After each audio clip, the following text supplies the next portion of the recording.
All right, it is 1:01 by my clock, so let's get rolling. Thank you all for joining us. My name is Jamil Jaffer. I'm the founder and executive director of the National Security Institute at the Antonin Scalia Law School at George Mason University. NSI was founded 3 years ago to fulfill a fundamental gap in academia by standing up for a robust American security posture and providing both reasonable and realistic and actionable recommendations to policymakers in the executive and legislative branches. To achieve that aim, this year we're focused on two key issues: countering China's rise and the maintaining American technology innovation leadership. Today is a continuing part of our conversation about confronting China's challenge to the world order. Just 2 weeks ago, we had a great event with Michelle Flournoy and Ali Velshi, and we're excited today to have Bethany Allen-Ebrahimian and Randy Schriver to talk to us about these issues. Obviously, geopolitical competition in the Indo-Pacific is heating up. We've seen the involvement of Chinese jets entering Taiwanese airspace during the recent visit of Alex Azar to the region. We also saw the budding border conflict between India and China. So today, we have Bethany with us, who is the China reporter at Axios. Before joining Axios, Bethany serves as the lead reporter for the International Consortium of Investigative Journalists China Cables Project, a major leak of classified Chinese government documents revealing the inner workings of the mass internment camps in the Xinjiang province. Previously, Bethany was an editor and a contributing reporter at Foreign Policy magazine and a national security reporter at the Daily Beast. Bethany also spent 4 years in China reporting on events there. The Honorable Randy Schriver is chairman of the board of the Project 2049 Institute. Most recently, Randy served as the Assistant Secretary of Defense for Indo-Pacific Security Affairs from January 2018 to December 31st, 2019. Previously served as Deputy Assistant Secretary of State for East Asian and Pacific Affairs. From 2001 to 2003 in the Bush administration, he served as Chief of Staff and Senior Policy Advisor for the Deputy Secretary of State. From 94 to 98, Randy served in the Office of Secretary of Defense, including as a senior official responsible for data management of U.S. bilateral relations with the PLA and the bilateral and security military relationships with Taiwan. I'd like to thank Bethany and Randy for joining us. Bethany, over to you. Thanks so much for that introduction, Jamil. I'm really looking forward to our conversation today. One of the things that really, I think one of the first things that as someone who watches China, I noticed from the Trump administration in the first year of the Trump administration was the emphasis on the Indo-Pacific, the changing of the name to now it's Indo-PACOM. That was the first sense that I really got that the administration was really going to make this region a big focus and a new focus, and maybe even approach it with a new sort of holistic way. And we have definitely seen since then a growing emphasis from the administration on China, on China's role in the region, and to some extent the US role in the region. So I'm really looking forward to speaking with Randy today, speaking with you about your vision and your ideas for what the US should be doing in the Indo-Pacific region, especially considering the challenges that China is really bringing to the region. So I'd like to start out by asking you if you could briefly lay out what you see as the biggest challenges that the US faces in the Indo-Pacific as China's power and assertiveness is continuing to grow. Well, thanks, Bethany, and thanks, Jamil, and everybody at NSI. Appreciate the opportunity to address this topic today with distinguished colleagues and what I see is a growing list of attendees. So thank you for that. Look, I think the biggest challenge for not only the United States, but our allies and like-minded partners who value the free and open qualities of the Indo-Pacific region is an emerging China that has very different aspirations and different views of what the regional security and economic and political architecture should be. Those are clashing visions, but more than clashing visions, China's acting in ways to pursue those interests, more assertive behavior with the aim of trying to disrupt that free and open order. So that's the biggest challenge that we all face. For us, we have the additional challenges of maintaining our focus. I mean, I think you're right, Bethany, that our strategic documents, everything that the Trump administration laid out does identify the region as a priority and the China challenge as a priority, but we also have a history of being a bit of a capricious power and can have our attention diverted. I know when I was at the Pentagon, I worried an awful lot about problems with Iran, and would that be the death of our national defense strategy and keeping China a priority? We have resource constraints. We've benefited from, we, the Department of Defense, I should say, have benefited from very significant investments the last couple of years.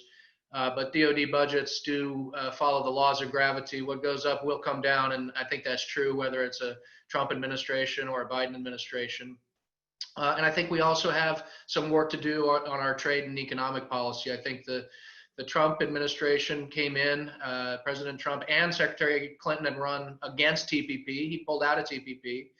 But I think for a long time we did a repeal but not a replace. We said we were going to get out of TPP and do bilaterals, and those have been a little slow in coming. And I do think the trade and economic piece has to be there. We can't just be a security presence in order to pursue our interests in the region. We have to have a comprehensive approach. And I think it's coming together with things like the BUILD Act and with some of the bilateral trade work we're doing, but I think it's a work in progress. Thank you for that overview. One of the really kind of shocking things this year to me was the outbreak of the border dispute between China and India. Now, India plays this sort of interesting role, I would say, in the minds of people who focus on the Indo-Pacific, because I think some people keep waiting for, India to join the U.S. led order there with, as a democracy, a country that may not share the same interests as China. And especially with this border dispute, it really seems to have driven a wedge between India and China. Talk to us about India's role in the Indo-Pacific, and especially its relationship with China and possibilities for future engagement with the U.S. Sure. No, it's a great question and good points about the border dust-up. In fact, this was the second in 3 years, if you remember the Doklam crisis a couple of years back. So a point of historic tension, but it does seem to be coming to the fore more and more frequently. Look, I know that India jealously guards its so-called non-aligned status. It's a point of pride, and they talk about it a lot. But we oftentimes come out of meetings and think, well, we know you say you're not aligned, but it's hard to find something we're not actually aligned on. And I think the truth of the matter is that because of the China challenge, how we see the strategic landscape, how we see the challenges, there's a lot of convergence there. And that convergence has allowed us to build out the relationship in ways that are more meaningful, including on the defense side, military sales, more complex exercising and training, more operational cooperation, tracking PLA vessels, for example, and handing them off to one another. Look, I think the Indians are more focused on the Indian Ocean part of the Indo-Pacific region, and that's understandable, but we need help there too. Given the nature of the challenge that the PLA and the PRC are presenting, we are absolutely fine with the Indians putting great focus on the regional commons of the Indian Ocean region and the surrounding states. They've got a lot more history and influence in some of those states. We're a smaller but important presence. And so I think, again, to do things to preserve the free and open quality, help countries protect their sovereignty, help them be able to make decisions from capital free from coercion, we're happy to have India play a bigger role. I think over time, sure, we'd like to see them more active in the Western Pacific, the Pacific part of Indo-Pacific. They've rhetorically changed from a look east policy to an act east policy. We welcome that, and we see them doing more things like providing security assistance and training in Southeast Asia. We welcome all that, and I think we're taking some important steps. For example, on the Quad, we've had at least meetings at the foreign ministry side. We haven't had the kind of cooperation on the DoD side we'd like, but then again, at this year's Malabar, we have Australia, Japan, India, and the United States exercising with one another. To the untrained eye, that looks an awful lot like a Quad.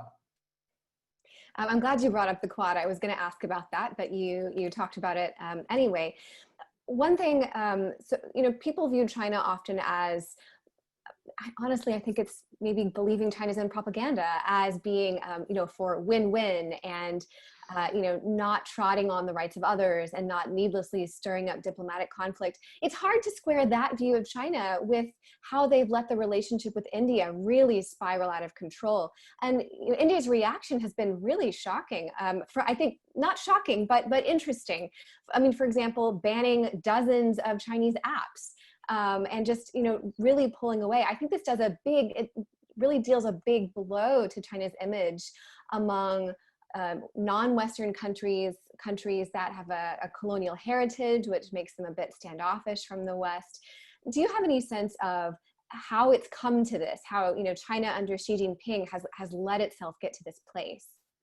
Well, I think it's mostly a product of their behavior and their actions. And when their behavior and actions are so out of step with their rhetoric, people come around to understand from an objective point of view what China's ambitions really are and what those ambitions could mean for their own interests. We've had a easier time in some countries rather than others. A place like Vietnam that has a very troubled history with China. Right now, or I should say this year, polls I saw earlier, the United States as a country polls 94% favorable in Vietnam. China polls in the single digits. So I think that's a pretty strong statement of how at least one important country in the region views us. But I think if you look at polling throughout the region, there's a lot of suspicion related to China. There's suspicion about the United States as well, but most of the suspicion directed at us are questions about our wherewithal and our political will and our staying power. They're not fundamental questions about our ambitions and would we have those countries' interests in our minds as we develop our own approaches. So I think that's also a qualitative difference. The suspicions about China are very foundational about threats to their national interests. I think Vietnam is an interesting case, especially compared to the Philippines. I mean, on the face of it, they have as you said, Vietnam is especially popularly really afraid of China in many ways, view it as a threat. And the Philippines, Duterte has really aligned with China in many ways. You would think it would be opposite, given our history with the war in Vietnam, and given our pretty friendly, our often pretty friendly influence and relationship with the Philippines. Yet it's flipped. Where has the U.S. gone wrong in our relationship with the Philippines, and what have we done right in our relationship with Vietnam? Well, it's a good question, Bethany, but I might quibble a little bit because it's like the quote, it's like the music of Wagner. It's a little better than it sounds.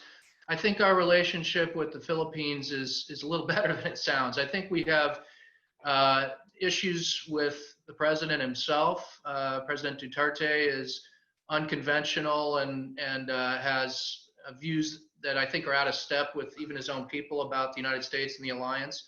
As an alliance and as a country in the Philippines, we poll between the mid and high 80s, and that's remained true during the Duterte presidency. If you look, I sometimes hesitate to say things like this because I don't want to get any officials in the Philippines in any trouble, but if you look at Secretary of Defense Lorenzana, arguably the most pro-U.S. Secretary of Defense they've had. He lived in the United States for 17 years. His kids live here. He's a real champion of the alliance. And I think if you look what's happened from the time Duterte came into power to now, we've actually surpassed status quo ante in terms of our defense cooperation. You probably noted Secretary Pompeo's statement on the South China Sea and whether or not the Mutual Defense Treaty applied. We've done more in terms of expanding our presence through the counterterrorism campaign, particularly the routing of the insurgents in Marawi City. We've expanded access opportunities through something like ECTA. So, I think it's a little better than it sounds, and I think the foundation is strong. We certainly have a president who has unconventional views. Maybe some people say that about us too. Certainly, I think people do. I want to remind everyone in the audience that, and all of the attendees, that you can ask questions. We will have a Q&A session a little bit later. So if you go ahead and a question comes to your mind, feel free to put it in the Q&A box and I will get to it if there is time. let's talk some about the South China Sea. I mean, that's an issue that Vietnam, faces, Philippines, Taiwan, Malaysia, I believe, other countries in the region, and of course, China. We have seen since the coronavirus, and perhaps this is because China views this as a good time to make hay while the sun shines, while other countries are distracted. We have seen some additional activities in the South China Sea, where China continues to try to assert its sovereignty over the entire region right there. What has the U.S. done to push back against any country's claims that are not supported by international law? Where has the U.S. fallen short? And what role does the U.S. have to play in a place where we don't actually have any claims? Well, I think that last point is important, because no one can accuse us of trying to promote our own claims over somebody else's. We are actually there to promote the free and open order, the rule of law, as described in the UN Convention on the Law of the Sea. Well, look, I think we've done a lot. We inherited, the Trump administration inherited a pretty difficult hand, in that the land reclamation among the outposts in the South China Sea and the militarization was already underway. So facts on the ground were changing. But I think after coming into office, what you've seen is an increase of freedom of navigation operations, not only in sort of total numbers, but in terms of the complexity of them, simultaneous air and sea challenges to illegal claims. You've seen more joint patrols, joint operations with like-minded countries. Remember, you don't have to go inside a 12 nautical mile claim if you believe, as I do, and as your question suggested, that China's claiming everything inside the 9-dash line. That means any maneuver in that area is a freedom of navigation operation of sorts. We have taken steps diplomatically. Secretary Pompeo recently made the determination on rejecting China's legal claims in the South China Sea. So it goes beyond just recognizing the tribunal decision that supported the Philippines. It's an outright rejection of China's claims, which is a significant step, because historically we've stayed neutral where there's sovereignty disputes. But look, the real question is is what we're doing sustainable? Because the Chinese, having changed some facts on the ground, all they need to do is see a little bit of diminished support, a little bit of blind eye to their assertiveness, and more over time, they can claim that they have control of the area. So when countries enter wherever that 9-dash line is in the water, when countries cross that, they're often greeted by the Chinese, welcoming them to Chinese sovereign territory. As long as nobody changes their behavior or patterns of operation, that's a fiction. If we start to be supportive of these Chinese maneuvers, then they'll start to pocket these gains, and over time, they will have won. So it's about sustaining our level of operations and ensuring that other countries have confidence in the same. Is it true that Chinese military installations on these artificial islands do pose a kind of deterrent in considering U.S. defense capabilities there? So in a so-called hot war, an actual conflict, these are not terribly significant. They're small, they're isolated, they're very difficult to defend. They're pretty well made for our military systems to deal with. I'm not going to say by lunchtime, but I think pretty early in a conflict, we'd be able to take care of them if it was a hot war. People talk about our aircraft carriers being vulnerable. Well, at least our aircraft carriers move. I mean, these islands are smaller in some cases than a carrier, in some cases about the same size, and they don't move. So they're pretty vulnerable. So the real question is, does this give them a power projection capability that helps them exert and really promote an illegal expansive sovereignty claim? And that is, everything inside the 9-dash line. And that's where our behavior and the behavior of others really becomes key. Again, if we start to acquiesce, if we start to be overly deferential to these claims, then we're in trouble. Which is why I think the United States needs to be there as well, because these militarized outposts could potentially pose a threat to the United States assets, but again, not in a hot war. But I think for other countries, they'd have less confidence without us there. Shouldn't the US join the UN Convention on the Law of the Sea? Because we're not a member of that, we don't have, for example, a representative in ITLOS, the International Tribunal on the Law of the Sea. It seems like an easy way to put our money where our mouth is. Shouldn't we join it? Yeah, I personally support it. But look, since the United States signed it but didn't ratify it, we've always honored it. And as my friend and mentor, Ambassador Harry Harris, used to say, I'd rather be the country that signs it and didn't ratify it but honors it, rather than the country that signed it, ratified it, and doesn't honor it and violates it all the time. And of course, that's the difference between the United States and China. We actually uphold the international law. Let's sort of pivot to Taiwan. A number of observers, including myself, have begun to think or feel that Taiwan may be in play. We have seen really hawkish statements coming from China. Xi Jinping has, of course, made the unification of Taiwan with the mainland, potentially something that he himself wants to bring. Is Taiwan in play? I think there are increasing threats to Taiwan, and I think it's important for us to be vigilant and be a good partner to Taiwan through implementation of the Taiwan Relations Act. And I think essentially that's what we're seeing. In the Trump administration, you've seen increased arms sales, you've seen increased signs of political support, such as the recent visit of the Secretary of Health and Human Services. There are things we don't talk a lot about publicly, but enhanced dialogue between our militaries to help Taiwan implement its own defense strategy, the so-called overall defense concept.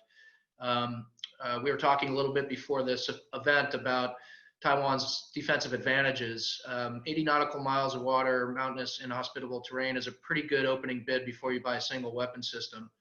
Because at the end of the day, it's basically axiomatic. You have to have soldiers on the ground with rifles and bayonets, taking ground and holding ground in order to actually exert sovereignty. And so while China's power projection, which is basically built on ballistic and cruise missiles, can do a lot to damage, destroy, punish, etc., they still have to get hundreds of thousands of people across the Taiwan Strait in order to prevail. And I think that's highly questionable in an amphibious attack. I think it's highly questionable in an aerial assault. I think it becomes even more so if Taiwan invests in the right things. And I believe they are doing that. Coastal defense missile systems, short-range mobile surface-to-air missiles. These are relatively cheap compared to the expense that China's going to have to pour into strategic lift. So I'm probably at times an outlier on this. I think Taiwan is very defensible if they buy the right things and if we do what we need to do to support them. I think one of the concerns is it's not just from the Chinese side, but also just looking at the United States. We are really embroiled in our own political struggles. We're exhausted from years of protracted war in the Middle East. I think there's really deep concern or a deep belief that Americans would not send their children to die, would not themselves choose to go die for a small island or a large island. Even for one that we're close to, even for one that's a democracy. And that is, I think, something, it seems to me, that Xi Jinping himself has identified. What do you have to say to that? Well, I think that's a huge gamble. Look, I think the United States is often characterized as reluctant warriors and, would much prefer to avoid a fight. And I personally, as strong a supporter as I am of U.S.-Taiwan relations, certainly not a place that I want to see our country go to war if we can avoid it, which is why I think the deterrent capability is an important part of the equation. We want the Chinese to think not today, not tomorrow, not next week, not next year, because of how difficult it would be for them to obtain their objectives. But look, if you're going to count on the United States not being involved, you'd have to say, why that aberration now? Every other crisis in the Taiwan Strait, we've had some level of involvement. In some cases, actually sailing the 7th Fleet through the Taiwan Strait during the Korean crisis when Mao Zedong was getting some ideas. The offshore islands crisis, we provided support to Taiwan. Our AIT director, Brent Christensen, just joined President Tsai for recognition of those events, the second crisis in 1958. 1996, we sent 2 carriers to the region. So if you're going to gamble everything on the United States not being there, I think it's a pretty risky gamble. And, for a lot of past scenarios prior to conflict, many Americans would have come up with the same answer. Would we go to war for Kuwait? Would we go to war for South Korea? Dean Acheson had said it was outside our vital national interests, or by omission, at least gave that impression. So that's a pretty big gamble. And I think given the historic ties between the United States and Taiwan, it's not one I think they should take. And just finally on this point, I think it's part of the Chinese sort of win without fighting strategy and use of rhetoric to describe Taiwan as small and insignificant. It's oftentimes in our top 10 trading partners. I think right now it ranks 12th in the world for us. Your 12th largest trading partner counts. It's a place of 23 million, but ranking 12th in the world, that counts. 23 million people who have successfully transitioned from an authoritarian government to a democracy, a country that punches above its weight in so many ways. Look at the coronavirus and look at what they have to offer, including direct support to us, by the way, when they shipped masks and the like. So Taiwan does matter, and I certainly wouldn't want to, if I was in Xi Jinping's shoes, make the wrong bet on our willingness. Right, that's a great point. And on that same note, we can also look at what's happening in Taiwan itself. As the younger generation grows up, and just generally, the Taiwanese identity as opposed to a Chinese identity is getting stronger and stronger. And also China has made a terrible example for Taiwan in Hong Kong. Tell us a little bit more about that. Yeah, it's a great point, Bethany.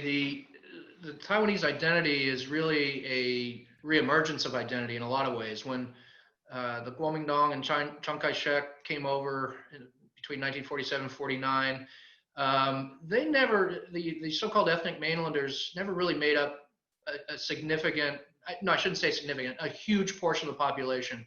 Maybe at the height, they were between 15 and 20% of the population. But of course, they suppressed Taiwanese language, Taiwanese history, culture, etc., and they sinified the island, for lack of a better phrase. As soon as Taiwan started to liberalize and open up, it was easy to see Taiwanization coming because they had this strong underlying ethnic identity, about 85% of the population. And as soon as they were able to express that and relearn their history and language, you could see Taiwanization coming. It is very hard to see re-Sinification coming of Taiwan. There's no affinity for the idea of a future one China with Taiwan a part of it. The polls can be deceiving because generally you get over 80% of the population saying they support the status quo. But frankly, they support the status quo because they don't want to be attacked and they don't want conflict. If you ask the question, status quo now, what do you want in the future? The number of people who say status quo now, independence in the future, is over half the population. The people who say status quo now, unification later, is in the single digits. And those numbers have been moving in the quote unquote wrong direction from China's perspective for a long time. Even on 8 years under Ma Ying-jeou, Taiwanization grew and the aspirations for future independence grew. And I think you're right, Bethany, as you laid out in your question, has a lot to do with how China treats its own people, how it's treated Hong Kong. Why would anybody want to sacrifice the hard-fought freedoms to take a chance on being part of the Chinese political system? The US, especially in the past couple of years, and again, the past 6 months, has seemed to place an emphasis on raising Taiwan's diplomatic status around the world. We saw, Matt Pottinger last year or the year before sort of try to help Taiwan keep some of its diplomatic partners, but he did that quietly. Now, as you mentioned, the Secretary of Health and Human Services, Alex Azar, made a high-profile trip to Taiwan. What else is the US doing to raise Taiwan's diplomatic profile? And what else should it be doing? Yeah, it's a tough challenge because Taiwan is, of course, excluded from most international fora, and Beijing tends to pressure countries when they, as individual countries, seek to strengthen relations with Taiwan. And there's numerous examples of that. Maybe one of the best is China sanctioned Norway for almost a decade after they gave the Nobel Prize to Liu Xiaobo, which, by the way, the government of Norway doesn't even control. You know, that's the Nobel Committee. So it is tough. I think, you know, number one, Taiwan's doing a pretty good job themselves of conveying the power of its own brand. And again, I would cite the success of dealing with coronavirus. You hear a lot of talk about the Taiwan model and how well Tsai Ing-wen and her government has done with that. I think we do, on a case-by-case basis, talk to countries who have diplomatic relations with Taiwan about the importance of holding those. Secretary Esper this week will be in the Pacific Islands, and he'll be visiting Palau, one of the countries that does maintain relations with Taiwan. I think we also try to find creative ways to promote Taiwan's international space. For example, the State Department has a program with Taiwan where we do international work, but we sort of act as the host that give, or co-host at least, that give other countries confidence to participate. Because most countries want to learn from Taiwan and where it's had success, whether that be in healthcare, whether that be in women's empowerment, whether that be in education and high tech. I mean, Taiwan is a great success story, and other countries are eager to hear about that, but they don't want to necessarily do that if it's going to be at the expense of some consequence or sanction from China. So we have to find creative ways to promote it. Is there room for the U.S. to quietly talk to, you know, third governments to try to get them to restore their diplomatic relations with Taiwan? Well, I might say it a little differently. I think there's room for other countries to expand the definition of their unofficial relationship. You know, it would be hard for us to say restore diplomatic relations if we're not going to do it. We obviously haven't done it yet. So I think the key is, can you approach something that is more normal and more constructive in terms of interactions and cooperation while staying below that threshold of diplomatic relations? And most countries have a lot of space to move, and I think we find more willingness to do that given Taiwan's track record as a good regional and international citizen. So we do talk to countries about it, and I think there's more receptivity among some countries rather than others. I think Japan is very interested. I don't make it a practice to talk about other countries for them and their interests, but I know Prime Minister Abe, his brother, a Diet member Kishi, have spent a lot of time on developing relations with Taiwan, and there's a lot of promise there. And I think you could see it in other places as well.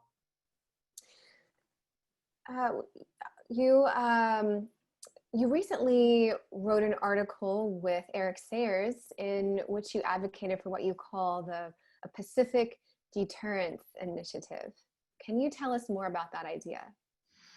Sure, and I was happy to co-author it. I got to give Eric a little more credit. He had the pen mostly and probably the intellectual capital too, but I was happy to join with him in promoting it because I think it is important. Look, after the Russian annexation of Crimea and the incursions into Ukraine, the Congress acted quickly at the request of the Department of Defense to create the EDI, the European Defense Initiative. We have a different kind of challenge in China. I think it's a longer term and in many ways more consequential and strategic challenge, but the pace and scope of it has been more incremental in most cases. So we haven't had sort of that shock to the system where it led to the need to create something akin to EDI. But I think the time has come, given where the challenges are. And, you know, I think what it would do is give us benchmarks, hold us to account. I mean, we say the Pacific's a priority, and I believe that to be the case in this administration. But you're only a priority if that's reflected in resources and that is sustained over some amount of time.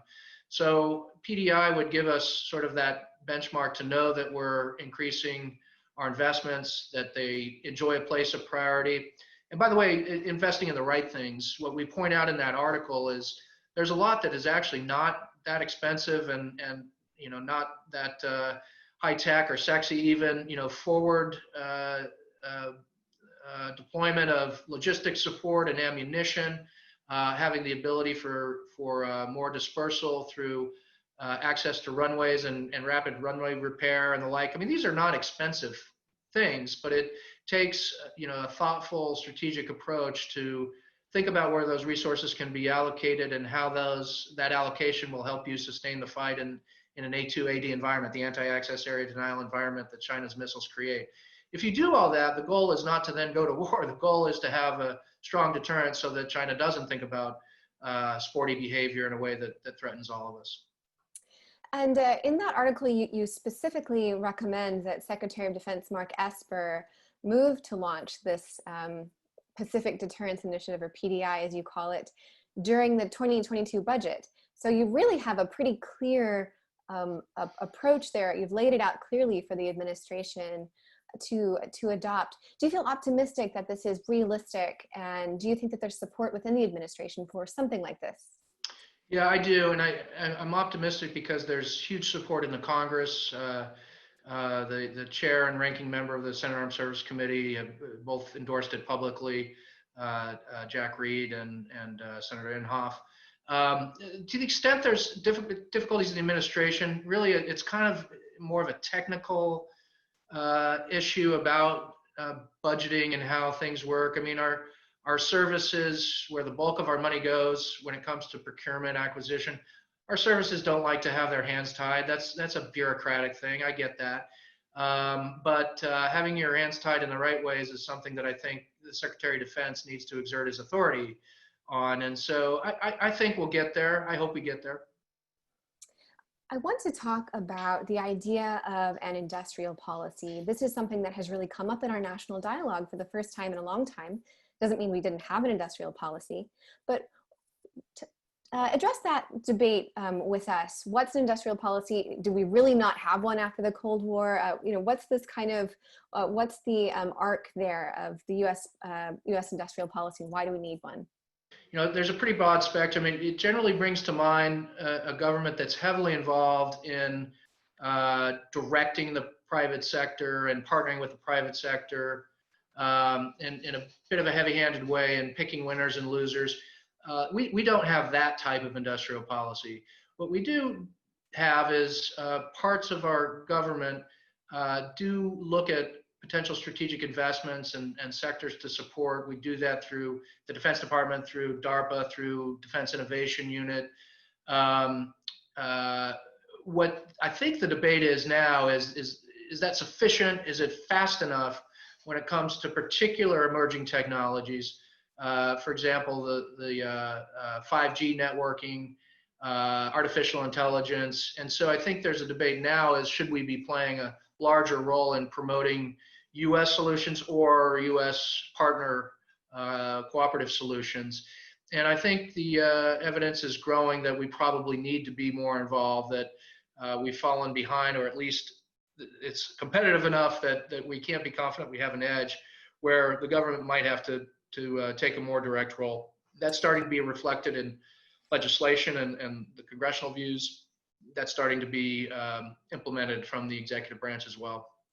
Right, and it seems like China, or at least our response or understanding of what China has been doing, has kind of pushed us in this direction. It seems that China has, their own definition of national security is really almost indistinguishable from economic security.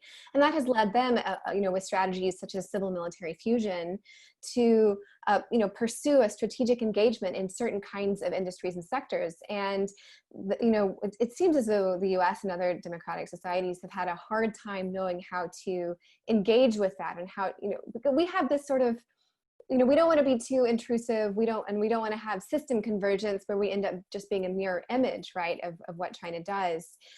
How do you view how we should respond to a system that itself seems to really unify national security and economics? Yeah, it's a great question, and it's really one of the biggest challenges we have, because if you study the military civil fusion vision and now the strategy that's being implemented, it's quite comprehensive. And as you say, it really is a fusing of the so-called private sector to the extent one exists in China and the People's Liberation Army the people that are designing the future for us and acquiring things for the future for us. So it's very comprehensive, which to me suggests we need a comprehensive approach in response to it. And I think we're piecing that together, but it's slow and incremental. It involves putting some of the Chinese companies on the entities list and sanctioning them so that we are not inadvertently supporting military modernization. It involves looking at Chinese investment in the United States. So the reforms to CFIUS, I think, are important, but as soon as the ink is dry, you need to update those and be vigilant about watching where the Chinese are investing in the United States and elsewhere. It involves, I think, ourselves being able to accelerate, so part of it is kind of the defense side, right, and complicating and slowing the Chinese developments, but that's all for naught if you don't have your own game plan for accelerating your own investment and your own improvements and modernization. So again, it's a comprehensive approach from China that really does require comprehensive solutions from the United States, and that's going to be challenging. And bringing in our own private sector, as you say, we kind of have a different approach, and we don't want to be overly intrusive, but the vulnerabilities of our private sector become the vulnerabilities of our Defense Department if that involves our technology, if that involves our supply chains, et cetera. So it's a big challenge. I just want to remind the attendees that we will be transitioning to a Q&A soon. Please do type your questions into the Q&A box. And if I can have you, if you have already submitted a question, if you can just retype that. We did lose our questions when we had to restart. So be sure and put in a question, and I will be addressing those shortly. Talking more about a way to strategically respond, especially in terms of innovation. I mean, I have spoken with people who are on the Silicon Valley side of things, who feel that actually the US is already behind in certain key technologies such as AI. I mean, do you feel that we are? And what can the government, I mean, it seems, government intervention tends to kill innovation. So there's a little bit of a paradox here. Yeah.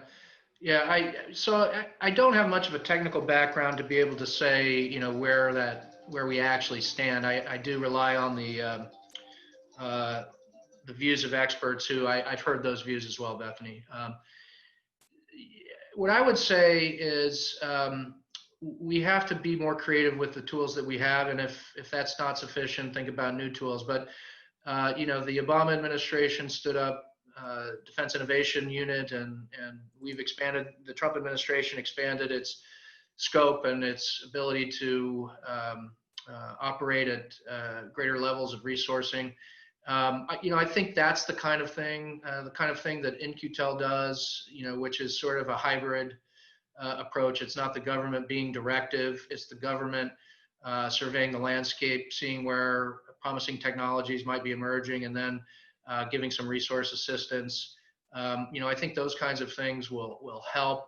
I think also we have an advantage of having close partnerships with some of the other more high tech countries in the world, such as Japan, many of the EU countries, Australia. And so our partnerships are foundational also to how we can approach this challenge. I think 5G is an example of that, where because of commercial reasons, we sort of got out of the game in ways that we're potentially paying a price for now. But we have strong partners who are in this space who can help us bridge the gap until we're back on a better footing. Okay. A question from the audience about Hong Kong. What can the U.S. do, and what can U.S. partners, countries of shared interest do to support Hong Kong? And what does China's policies towards Hong Kong tell us about China as a growing superpower? Yeah, Hong Kong is a hard one for us because in a way the die was cast in 1984 when the Sino-UK Declaration was signed, which ultimately led to the reversion of Hong Kong to Chinese sovereignty on July 1st, 97. So they have sovereign control. So it's hard for us to do a lot. And by the way, it's hard for us to do things that don't hurt the people of Hong Kong themselves. I mean, the real sledgehammer in our toolkit, the Hong Kong Policy Act, which allows us to determined that Hong Kong no longer has sufficient autonomy and the one country, two systems framework is not being honored, revoking that is going to hurt the people of Hong Kong as much as it hurts China, and I'm afraid we're on that track. We have sanctioned some of the Chinese officials who are involved in the Hong Kong decision making. We are probably going to look at how we can bolster our support for those voices in Hong Kong who have aspirations for restoring some of that autonomy. But it's going to be hard. I know that the UK, Taiwan, and others have looked at visas and pathways to citizenship for those in Hong Kong who feel threatened. I know members of Congress are interested in that here in the United States. I think there are those in the Trump administration who just don't want any more immigration, no matter the flavor. But I think we should really take a look at providing safe haven for some of the real champions of freedom and democracy in Hong Kong. I think that's something else we could look at. I have a question here from Veronica Cartier. She asks, U.S. military base in Indonesia is strategically a military deterrence to block China's access to Australia, as well as closing the region. And she wants you to kind of address that nexus. Well, we have an important defense relationship with Indonesia. I think I heard in the question U.S. bases there. We don't have any U.S. base. Or was that basis? Maybe she was asking about the possibility, but I think generally the question of the role of Indonesia here. Yeah. So we had been self-limiting our interactions with Indonesia and the defense ministry and the military for a while because of previous human rights concerns. We recently, in the Trump administration, were able to reach a decision to grant waivers so that we could interact in a more normal way with the Indonesian military. Not because we're turning our backs on the previous human rights problems, but because they're so long ago, at least the documented cases are so long ago that none of those people are still serving in the same military units. So we were able to go to Senator Leahy and say, we think it's important that we start exercising with Kopassus again. And he was willing to support granting a waiver. So we're starting to operate in more normal ways. We do have a persistent rotation presence in Darwin and Australia, and we've asked the Indonesians, along with our Australian partners, to come and be observers to those activities, and that maybe that's a base where we can do trilateral activities out of. The Indonesia-Australia relationship over the longer term has been a complicated one, but now it's an improving one and a better one. And I think, again, a lot of this is interest-based, where we all would like to see the free and open qualities preserved in the region. We all care about protection of sovereignty and the upholding of international law. So I'm pretty bullish on the relationship with Indonesia, although, you know, the pacing and scope will be determined by our partners in Jakarta. We also have a question here about cyber threats from Brian Powers. Is the cyber threat worsening, and how does the U.S. handle it? I think the cyber threat is worsening in the sense of whatever defenses we develop and whatever we do through public-private partnerships to shore up our networks. The Chinese evolve and improve and change, and so it's another one where you have to be very vigilant. I think when we put out our cyber policy at the Defense Department, or cyber strategy, I should say, at the Defense Department, we talked about a number of things, not just to include defenses. I mean, you sort of have to do that, but when you're playing defense, you have to be right 100 out of 100 times, not 99 out of 100 times. So you need more than just defense. So we talked about strengthening partnerships with allies and partners. We had great work with Taiwan in the lead up to their election in January 2020 to ensure the integrity of their election, because we cared about that, but also because we knew we had our own election coming around the corner and wanted to learn best practices from Taiwan, who's been under persistent threat for so long. And I think that was a positive interaction. We also, in the Defense Department strategy, talked about how cyber needs to be part of our arsenal on the offensive side, and how we integrate that into our warfighting and in our doctrine. And again, as I said about the PDI, that's not a step you would take because you wanted to use it or you wanted conflict, but it could be a deterrent that helps protect your own infrastructure if the Chinese and others realize that they are potentially under the same kind of threat. We have another question here about Taiwan, and this is from John Mills. How do we better communicate and encourage Taiwan and the Taiwan MND? There's a lot of lecturing down to the Taiwan MND that's very counterproductive and makes some key personalities question our resolve. This is mainly in regards to prestige weapons. Can you maybe explain that issue for our attendees? Yeah, well, I think it's an important question because Americans, and I certainly wouldn't limit it to Taiwan. We have a bad habit of going around the world and telling other countries what their interests are and how they should approach their own issues of defense and acquisition, et cetera. So I think our role, being not a disinterested party, by the way, we have obligations under the TRA, we have history there, but our role is to give views and advice and assessments of what we think would be most helpful and optimal for Taiwan's defense. But at the end of the day, I agree with what I think is implied in the question. We have to be respectful of Taiwan as a democracy. They have a very active legislature that represents the interests of the people. If they think their tax dollars are spent better elsewhere, at some point we have to be deferential to that. And so I know when the Trump administration made the decision on the F-16s and the Abrams tanks, there was a portion of the Taiwan watching community that said, well, why would you support that? They should be buying these other asymmetrical capabilities. And in a resource constrained environment, sometimes it is either or. But at the end of the day, again, we can't care more than Taiwan cares. We can't want it more than they want it. And we can't ultimately have the final say over where their tax dollars go. So we made the decisions we made, and I think they were the right ones. Okay. And a question here, interestingly, about Macau. This is from Stephen Jackson. Hong Kong tends to receive more press than other islands in the region, such as Macau. How does Chinese interference and interest in Macau and other islands, I guess peninsulas, impact the U.S.?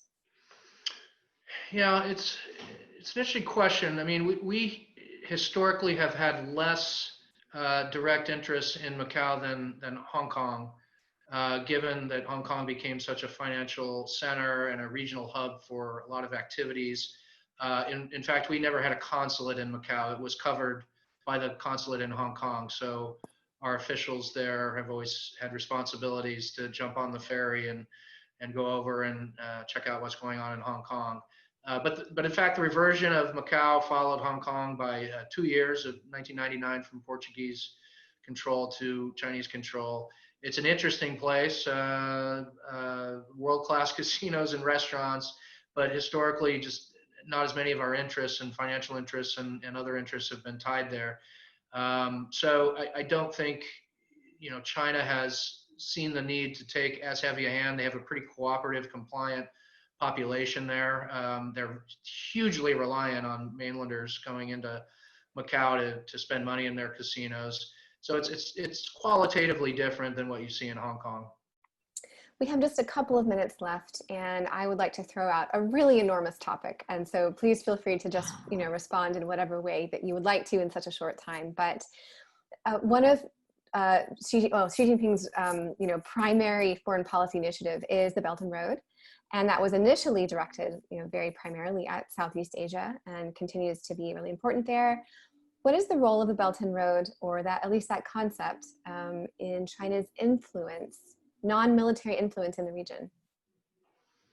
Yeah, that is a big question with 3 minutes left. Yeah. I think their vision was that through provision of this type of development assistance, which in many cases are loans and not favorable ones at that, that they would basically bind the recipient countries in ways that would make them deferential to China's interests on a range of things, to include military. So I don't think the Belt and Road was ever, exclusively economic. You see a lot of overlap with where the military has interests and potential access and basing. I think the implementation of it has been really mixed, and I think you've kind of seen a first wave of blowback to those countries that were early adoptees who then found themselves the sort of victims of predatory economics and unfair lending that really binded their political decision making, and in that way really eroded their sovereignty. Jim Mattis used to say, you can lose your sovereignty to a soldier holding a rifle and bayonet, or you can lose your sovereignty through a bad economic decision. And I think you saw some blowback in places like the Maldives and Sri Lanka, and even on the rumor, you saw blowback in a place like Vanuatu. So China's been rebranding, and they've been trying to put a better face on it, and we'll see. I think the challenge for us has always been we can't meet them dollar for dollar. There's no way, but we can have more high quality development assistance programs. I think the BUILD Act is a step in that direction. And we can partner with other countries who themselves can bring resources to bear. So our development assistance agencies working with JBIC in Japan, for example, or partners in India and Australia. So you start to get the numbers higher, and you start to get closer to parity with China. But at that point, the quality of the programs hopefully trumps the quantity that China's saying they will provide, whether they do so or not. Great. Well, with that, that concludes our discussion for today. And I will hand this back over to Jamil. And thank you so much, Randy. Thank you, Bethany. Awesome. Bethany, Randy, thank you so much for joining us today and for this great discussion. It was really invigorating. And Randy, it's great to get your insight. And Bethany, with your long experience, both in China and working on some of these critical issues, it's really, really been awesome. I want to highlight that our next event is going to be on Wednesday, September 3rd at 5 p.m. Eastern. Which will be our NatSec Nightcap event with Bonnie Jenkins, the former coordinator for threat reduction programs at the International Security and Non-Proliferation Bureau of the Department of State. And we'll have more events coming up on both China's rise as well as on technology, innovation, and national security. So more to come on that front.